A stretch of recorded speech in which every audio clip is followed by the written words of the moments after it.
আরে ভাই, সামনে এশিয়া কাপ এসে পড়েছে, অথচ আমি চান্স পেলাম না। আমার মতো বেঞ্চড ফিনিশার চান্স পেলাম না। যা, তোদেরকে অভিশাপ দিলাম, তোরা পুদ মারা খাবি। আরে মাহমুদুল্লাহ হালা, আমি চান্স পাই না? আমি বিশ্বসেরা অলরাউন্ডার, আমি চান্স পাই না? আর তুই কি করে পাবি? শালা ভুদাই মার খা, চুপ থাক। আমি যে খেলা পারি ভাই, 6 বলে 6টা 6 মারি। আরে ভাই, এটা মুখেই সম্ভব, আসলে মাঠে গেলে আমরা হেগে দিই। আরে বাংলাদেশ শালারা, তোরা কি কোনো একটা দল?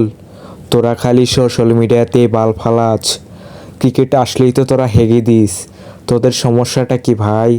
তোরা কি মানুষ হবি না? আমাদেরকে নিয়ে আর কি বলবো?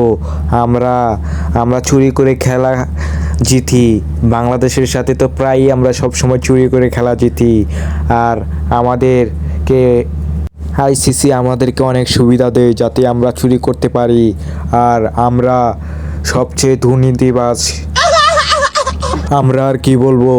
ইন্ডিয়া আমাদেরকে একা পেয়ে খেয়ে ছেড়ে দেয়, দুর্নীতি করে। আমরা আর কি করব? আমাদেরকে সবাই খালি পুত মারে দেয়। এ ভুদাই মার্কারা, তোমরা কি ভুলে গেছো? ছোট মরিচের কিন্তু জাল বেশি। আমাকে আমাকে চিনো? আমি হলাম রশিদ খান।